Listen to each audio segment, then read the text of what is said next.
We're Cassie. And Emily. And this is Book Butts and Chill, a podcast where we talk about books, movies, and pop culture the way that you actually experience them. This show is for type B readers, people who love stories but don't want the pressure, perfection, or the participation trophies. Hit follow, grab a drink, and let's talk about it. Cassie, I need to talk about the absolute reader crisis happening around this book right now. Because people are obsessed. Obsessed. People are calling This Kingdom Will Not Kill Me one of the best books of the year. 5 stars, new personality. And then you scroll 3 videos down. And someone is like, I DNF'd at 30%. I don't know who anyone is. Why are there 17 men with the name that start with S? And the problem is, I kind of understand both of them. Which is perfect because we also have a very different reader experience. You didn't hate it. I didn't hate it, but what do we think the friction is? Why is this a 5-star best book of the year read for some people and a DNF for others? And most importantly, should you read this? So let's get a quick experience check-in here. Did you ever consider DNFing this book? Yes, I did. Which is shocking. You did? Oh. I did. At what point? Probably at 30%, I would say. Same. It was because I started it on audio, which was my first mistake. And then I wasn't really in the mood for a fantasy, I would say. This is all on me for the most part. And then the plot itself, I feel like doesn't fully pick up until you're halfway through the book, kind of. And so it was slow 100%. At this point. And so I did find myself putting it down for a week and a half and then coming back to it, which I think helped. Listeners, I am so excited. Cassie never agrees with me on anything. On anything! I also almost DNF'd at 30%.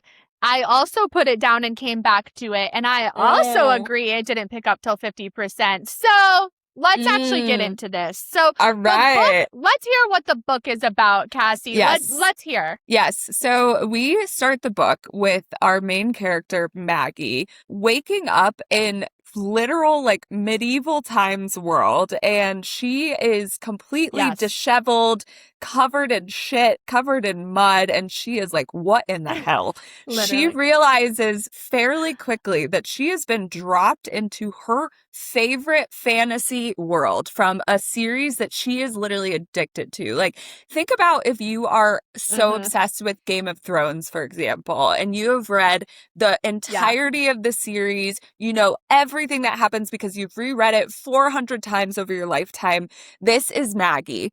And so she wakes up in this world and she very quickly realizes that she's there, and she's like, oh, fuck. I don't know how I got here. I don't know why I'm here. I don't know what to do.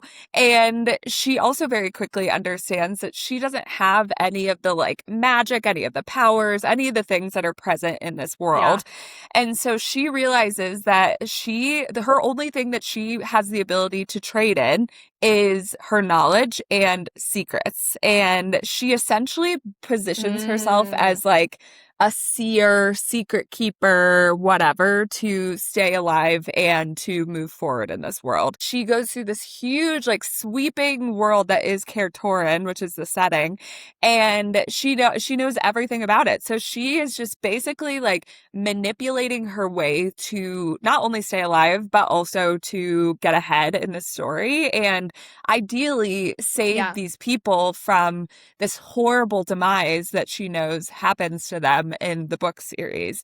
So it opens this world up wide because she meets a shitload of characters. It becomes a huge ensemble cast. And it's one of those things where it's such a unique plot and premise. And I thought it was going to have me in a chokehold, literally by the ends of my hairs. I just was oh my God, I'm going to be so obsessed with this. And it didn't do that for me, unfortunately.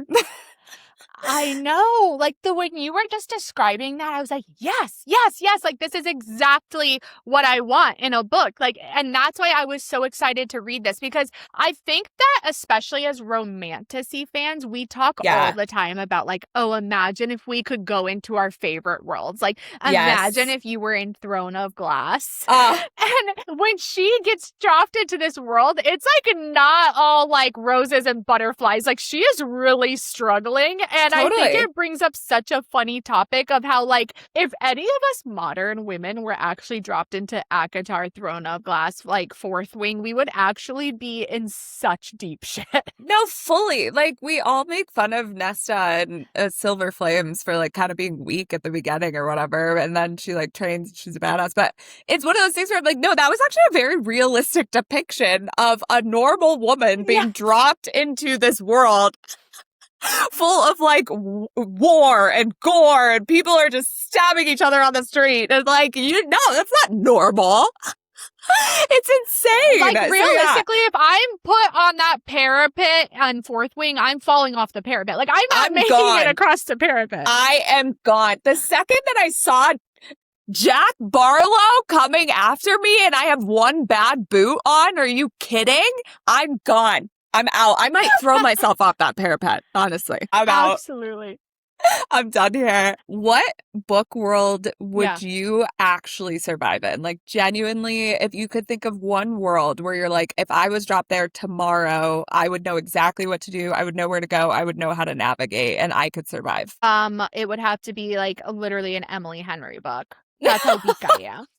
That's how weak I am. I need to be in a small town in Michigan with a Amex, with an iced coffee. I need to have Wi-Fi. Like, imagine waking up in a world right now and you have no phone on you. I'd be like, what the? I didn't memorize anybody's phone number. Yeah.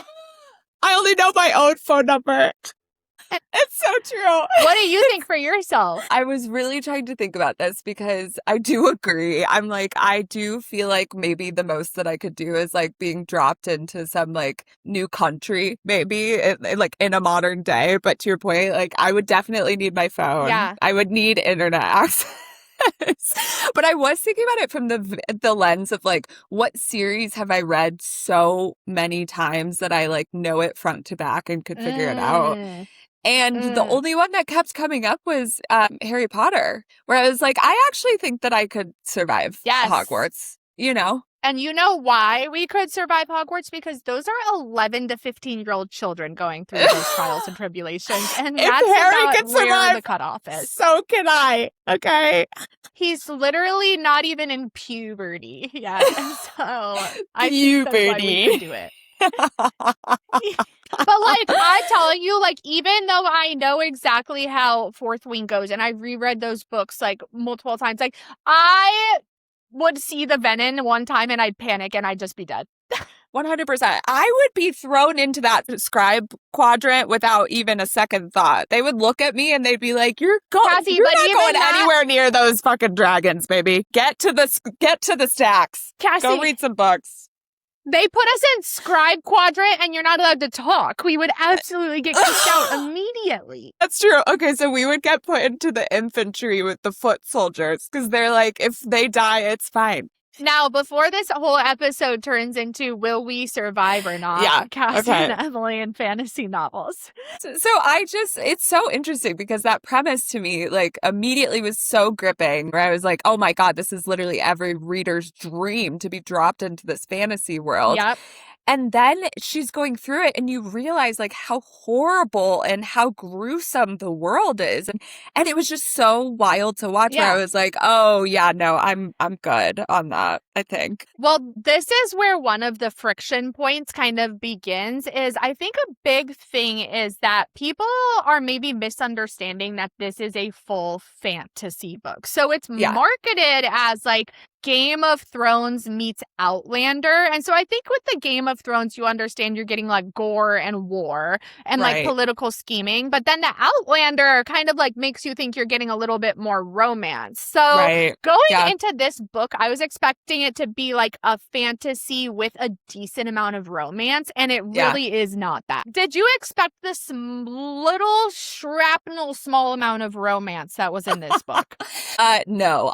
Here's the thing. I do think that I have started expecting less of the like standard fare, like, and I know that this is the first Okay. book in a series. And so the reality is like, if it's a slow burn, like it doesn't burn until, basically the final pages of the book. Like Yeah. if it's really supposed to be this like sweeping thing, like book one is really all about the world building, the character development, like the setting up of the like political system and like the conflict. And so I do actually think that I was not going into it with that expectation fully, but I know that you were, and that would be incredibly disappointing. Also, there is small amounts of magic in this book, like, and I don't think you really get like a big feel for it until after the 50%, and maybe that's why it starts picking up then. But like, I guess I felt like I was definitely more in like Game of Thrones fantasy than like a Agreed. magical fantasy, and I don't think I was prepared for that. Here's my question though. Like, how much as readers should our opinions of a book be swayed by how it's marketed? Like, how much of the onus is really on us to like go read a synopsis, to go like really understand what the book is about? I totally get what you're saying. I think in this day and age, when we have a 3-second attention span and I we're know. basically like trusting a certain group of people to like recommend books to us. And so, like, for example, the person I saw like saying that this book was like 6 stars typically reads romantasy books. So I'm Yeah. thinking she's recommending a book to me that a romantasy reader would love. So I feel like Yeah. I needed more clear disclaimers that that's not what this book was. So the reality is like if this was marketed to you as a straight up like epic fantasy instead of something that was a romantasy, would your expectations and thus your rating have changed? Yes, I think my expectations would have been different. I would have chosen to read it at a different time when I was like in the mood for that, and I think my rating would have been higher because of it. Okay. Interesting. And one thing that I was not prepared for because I didn't understand that this was an epic fantasy was how big this world was, how many characters we were about to meet. Like, we were meeting a new character every other page, and you're like, do I need to remember that person's name or do I not? Like, is this going to come back? Totally. I am very interested in your take on this because literally I think at like 20 to 30%, I genuinely was like, you know what? I'm not even going to try and remember these characters. Like if they show up another 5 times, then I will commit them to memory. Otherwise, they are getting lost in the abyss of my mind and I'm letting go. Like, did you have that point at all? Yes, absolutely. And it was at like 10%. I'm telling you, 10% into this book, we met like 40 characters. And I was like, if I don't have a freaking dictionary, I'm out. No, 100%. I did go and look at the dictionary, or like the glossary a little bit early on, but it's so big that I was just like, this isn't worth my time to like keep going back and forth on this. Like, I just need to move forward.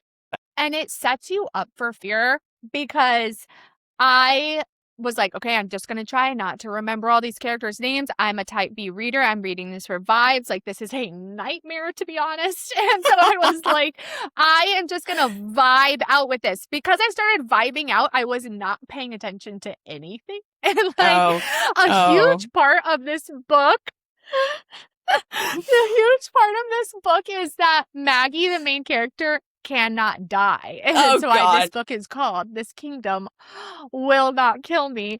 And I was vibing so hard, I didn't even realize that she couldn't die until like 60% into the book. For the people listening, I got so freaking distracted. This genuinely is not a spoiler. She quite literally dies and comes back to life like chapter 2 of this book. Like you find out immediately that she cannot die. That's what I'm saying. I got so checked out so early because I was so overwhelmed. Like, I literally was so overwhelmed by this book. And so I wasn't paying attention to anything. I was like, oh, I'll Oh, figure this out eventually. Damn, you do yeah. need to pay attention. You do. And I think the big driver of that, which was a challenge that I had with the book, not because I didn't feel like I couldn't keep up, like I was keeping up with it, but it was kind of starting to frustrate me that Maggie, who is our narrator, has read this series. It's Yeah. called The Rise of Kertoran. We have not read the series. So we are getting literally Yeah. every piece of detail, and it's almost like an information dump directly from Maggie. And it's very much a like tell versus show throughout basically the entire book. And every time she meets someone, it's like Yeah. she's immediately like, that's this person, and they have this history, and they did this thing, and then they feel this thing Yep. because I've been in their head. And you're like, oh, I maybe would have wanted to find that out just through your like discourse with them, but sure. Feel like it felt like I was reading a story of somebody reading me a story. Yes, yes, totally, totally. Which I feel And I like don't love that. I didn't love it. no, and I could see how people would love it because it does feel like I feel like if you are someone who is just like a like constant knowledge seeker, like if you're that person who literally someone says something and you immediately go to like Google it to confirm it, like I do feel like you would probably love the vibes in this book because again, you're just getting fed knowledge and information like page after page after page. But I feel like for other people who aren't like that, who maybe just like want to be along for the process, it literally feels like a one big information dump. I think that I wanted to like meet these characters and like grow my own emotional attachment to them, Yeah. which there were moments where that happened. So I think Yeah. like after the 30% mark, when I picked it back up, we get introduced to a lot of like found family that she Yes. ends up like getting connected with in this book. And those people, she didn't know all of them from the book. So these are new Right. characters and she has Right. to create new relationships with them, which I did enjoy that aspect. Agreed. And I think that this is where at like the 50% mark, you start enjoying the book because as she meets these new characters and starts pulling them together, she also starts changing the story. Yeah. Exactly. Which now we're kind of getting into spoilery territory. So if you have not read this book and you've heard us talking and you're like, okay, amazing, politics, scheming, found family, a woman who is like literally using Uh-huh. her knowledge to get ahead in life, sign me up. Like you should go read it. If you have not read it and you are like, holy shit, this sounds like a literal just encyclopedia of fantasy knowledge that I don't know I'm wanting, then I would highly recommend waiting until you are very much in the mood to like take a lot of things in in a very tough way. Absolutely. I think that's a great warning. So, okay, now we need to talk about like Maggie in general because I feel like that ties into like when things Yeah. start to change. And we don't know anything about her before she's dropped into this world. Like literally you start on page 1 and you're like, "Oh, I'm just like living inside this girl's head now and I don't know who she is or where she comes from." Like I know that she has parents and like a brother and like that's pretty much it. You really find out nothing about her. So, like, they started giving you tidbits. They're like, she's a DoorDash driver. Is that what you were gathering? I didn't pick up on that. Oh, yeah. She was delivering food because she, like, delivered food to one of her old high school friends. And the friend felt bad for her and, like, tipped her extra money. It was this Oh, weird blip. I don't Yeah. remember that. Yeah, makes sense. And then I think they say that she, like, lived in like a high-rise apartment. So you think she's like from a big city or something. And that's Yeah. quite literally all I know about Maggie. Let me tell you, I was looking at every single sentence because I was desperate to know anything about her. Same. And I do feel like I've needed more of that to have like an emotional connection with her that I feel like was kind of missing. Like she would Yeah. talk throughout the book. Like, first of all, I don't think she complained enough about like not having modern amenities. Like, there's no way she's like that down to Yes. earth where she's like, yeah, I don't need a working Yeah. toilet. Like, that's fine. Like, I don't need a shower. Yeah. Like, she didn't talk about any of that stuff. She did talk about her parents here and there, like where she would get like struck with sadness and be like, I wonder if they're looking for me. I wonder if they think that I'm dead. But that was kind of it. And I personally love a portal fantasy. Like, I think it's just such a cool like style of fantasy, but I feel like it was kind of missing almost in this story because you didn't have the background. Like, I wish that we got like almost a few Yeah. chapters on her before she was sent there, and then she like wakes up there and you're like, oh, holy shit, what's happening, you know? Like, I feel like that would have just like added more Yeah. depth for me. The stakes were not high enough without knowing like what she left behind. Like, No. I almost wanted it to be this thing where she like left something behind and she comes into this world and realizes this world is filling voids, maybe. Yeah. And like, Yeah. she really loves these characters and she starts to like want to stay there. And then the stake is like, okay, but if you don't save these people, you have to go back to the modern world. Right. Like, wouldn't that have been cool? I agree. I totally agree. And like, to give the authors credit, because it's a husband and a wife, they might do that in the second book, you know, like we might get like more flashbacks, like Yeah. who knows? But I do think, again, for a first book, for me to get like really, really engaged with the main character, like that was just so tough. And again, I'm like, why wasn't she like more desperate to get home? Is it just because she's like surrounded by hot men? I kept waiting for her to like look for like a dark shimmery puddle that she was gonna like jump through. A portal. She's found the portal. I was like, and then she was like, oh, maybe I don't want to go back. And she ends up like saying, yeah. And she makes the choice. No, that would have been nice. I agree. I totally agree. I do think where we missed on the emotional depth with Maggie, you do get it with her relationships with the other characters, which you said. The found family, I feel like, worked so well in this book. And I'm interested in who the side characters are that you became the most attached to. So I loved Caden. I loved Will and Luke. Like, I felt very attached to this like younger generation and that was like really on board with like changing the narrative, where like the older generation was kind of like, Maggie, that's not what's supposed to happen. Yeah, I totally agree. Like, I feel like with Caden, when initially when they're like escaping and he kind of betrays them, I was like, fuck this kid, get him out of here. And then by the end, I was like, I need to protect this child at all costs. I love him so much. With my life. With my life. I do agree though, like around like just being able to like iterate with Maggie and like go on these side quests to like really lean into the unknown. Like, I feel like the older characters were like, stay the fucking course, and the younger characters like absolutely saved it. Who was the girl? Claire? Clover. Yeah. I also loved Clover. I did too. Weirdly, I feel like Clover had a backstory that had high stakes that made me invested in her. Agreed. Well, I feel like it made me invested in her, but it also made me invested in why the bad guy was so bad. And I feel like, you know, obviously we're getting that from Maggie, again, an information dump where she's like, this guy's the worst and he ruins everything and whatever. But then you hear Clover's story and like you hear about these like horrific men and how they're all kind of like tied to this villain. And I was like, oh my God, like to your point, like these are the stakes that are making me like despise this villain versus Maggie telling me that he's actually a bad guy. 100%. And I think that this is where another part of the book that I actually did enjoy starts to come into play, is that this younger generation and Maggie start to change the narrative. They start learning the stakes of the enemy and they're like, we have the opportunity to change this.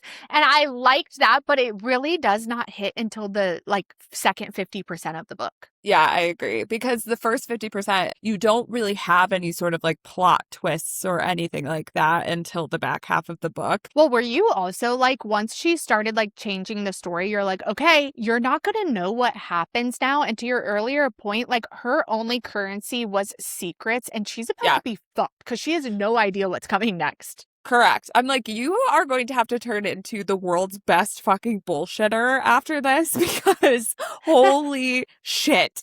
I would be shitting my pants if I was Maggie. Like, I would be like, I did the thing I was supposed to do. I saved this kingdom.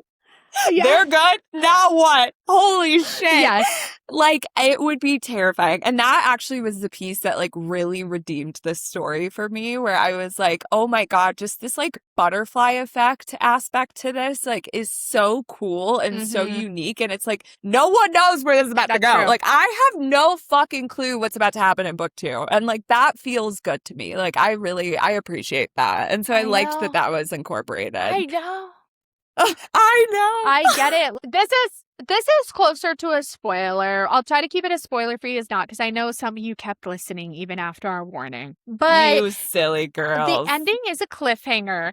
Mm-hmm. The ending is a cliffhanger.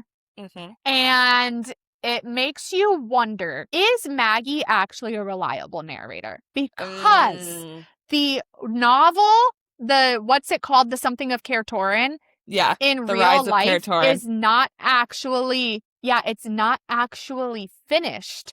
Right. And so she doesn't actually know how this story ends. So does that make her an unreliable narrator? Is she actually presenting incorrect information to us? I do actually think that the fact that I sussed out that Maggie was likely an unreliable narrator, like, kind of made the book more interesting to me at a certain point, where I was like, okay, maybe like she is wrong about certain things, or like maybe this thing actually is not going to come true and it's going to be completely different. And that made it, again, like more fun when it's like you're not just relying on Maggie as like basically your source of truth and like your fucking Google, you know? It's like, oh no, she could be wrong. Yeah, I don't think I realized that till the last chapter though. I was just trusting her. Again, like I just literally the training wheels were off. I was just going along for the ride. I didn't realize until the last chapter. I was like, oh, this bitch knows nothing. This bitch is out of her mind.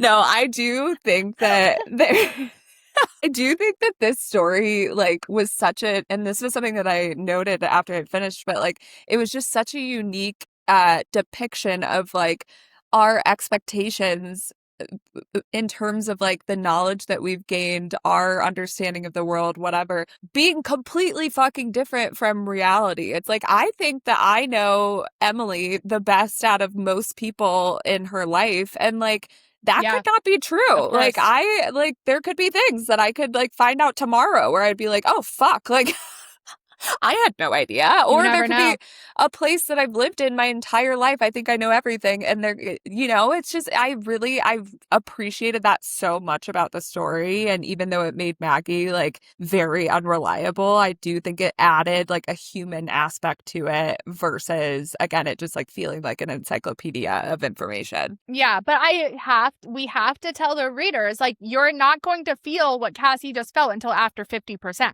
Correct. Like, I am desperate. I am desperate to give you all the information you need going into this book so you enjoy it more than I did. Like, I'm so desperate. My head is against the wall. I'm literally leaning against the wall. Like, I'm in desperation. She's tired. It's crazy. She's fucking tired, you guys. It's crazy. I am carrying this book on my back. I literally, you know. Okay, so I think we should talk about why it might have worked more for me than it did for you, because I feel like we've dropped some breadcrumbs here, but we need to actually put a pin in this for our listeners who either resonate with one of us or don't. Yeah. For me, you need to know what genre it is going in. You need to have the correct expectations. You literally need to be able to use your entire brain power. I was really busy when I was reading this book. Not the time to read this book. I am begging you all to learn from my mistakes. Yeah. No, you cannot listen to this book in the shower. No. No. If your brain is wandering with this book. No, don't do it. Don't do it. I think so. why it worked for me is because I do think that like with these fantasy books, and maybe it's because I just read When the Moon Hatched, so I'm like ready to be patient, I suppose. Mm, But like I do think that yeah. I'm going into these big fantasy books with more of an expectation and a level of patience now of like I'm probably going to spend a good chunk of this book being like so deeply immersed in a world and the characters and what's like going on politically, like all of these things, and getting so much information thrown at me. And I think having that knowledge going in, I think helped me a lot because I was ready to sit with it Yeah. after I put it down for a week and a half. Like I told Emily, I literally also started it on audio and I was like, I need to stop. I need to chill for a second. And that's when I put it down. And then I came Yeah. back and I eyeball read until 50%. And then I started listening to it when I was like already engrossed in the story. And I feel like that changed the entire thing for me. Yes, you weirdly can listen to the second half on audio. Yeah. It's so weird. Yeah. Well, because that's when you're like, okay, I like know, at least like 5 characters and like I know where they're at. I know what Maggie's trying to do. Like I understand. I I can know finally 5 listen. of the 75 characters. Yeah. Like I remember 4 names and one of them is Maggie, so I'm good. I can listen. Guys, I needed this episode before I read this book. I desperately, if I could go back in time, I would watch my own episode before I read this book. Rewind. Okay, I need to And know what your so final rating. unfortunately, Final rating. unfortunately, that leads me to my rating. I would give this book a 3-star. I don't think it was bad. I don't think it was good. Like I'm not like recommending it to anybody after I closed the last page. I would say it was a decent book. I would give it 3 stars. Okay. Wow. That's still good. That's solid for how much you struggled with this book. So it's solid. It's like, yeah, 100%. Yeah, I commend you. What about you? I gave it a 4. And I think it's, again, because I came in with the right expectations. I feel similarly, though, to you about recommending it. Like, I feel the same way about When the Moon Hatched. Like, I would recommend this to such specific people. And I would not, like, go out and be like, everyone should read this. If you love fantasy, like, you should totally read this. Because I think that there is such a specific reader who would eat this the fuck up. And I think there are a lot of readers who would be like, oh my God, what is happening? I'm putting this down and leaving it for forever.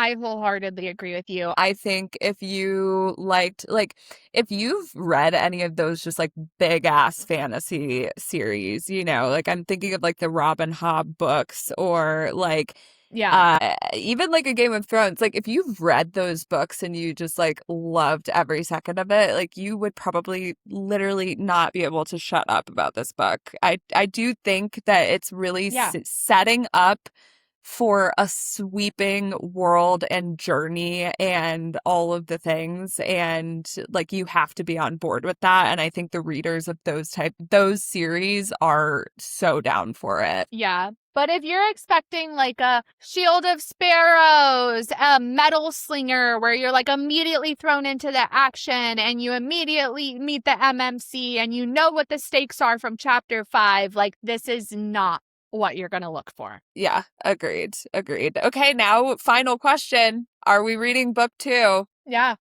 I want to know what happens, but like I almost like want you to read it and tell me what happens. I mean, I'm absolutely reading the second book. Like I need to know. I need to know more. I need to like be back with these characters. To know too. Like there's no way I can't. Yeah, it's happening for sure. Like I do actually weirdly think I'm going to be obsessed with this series. Like I'm just like, I have a premonition that this might be like a series that I'm very attached to in the future. I'm just not there yet. Okay. Yeah. That's my prediction. I just am really, really traumatized and I have PTSD that if they start book 2 and it's another like 30% of world building before we get to some like action, I'm going to be really upset. Okay. We'll see. That's my final take. That's her final mic drop, people. Okay, you heard it here first. Yeah, Oh my drop. God. All right. Well, if you have read this book and you agree with us or disagree with us, let us know in the comments. If you have not read this book and we Hmm. just either encouraged or discouraged you to read it, let us know in the comments and we would love to hear about it. Next week we are Yeah. interviewing Anna Macaulay, who is the author of Abby Offside. It is a amazing rom-com about Abby, who basically like goes through this huge life event, moves to the UK, and falls in love with a soccer player. Like, what else do you need out of a book? Literally, it was a great follow up to If This Kingdom Will Not Kill Me. She was. And so yeah, tune in for that. If you have not read the book, meet Anna, fall in love with her, fall in love with the book, and then go read it. If you have read the book, come fangirl over it with us. But in the meantime, we'll see you same time, same place. Grab your blankets, grab your book boyfriends, and we'll see you then. See ya.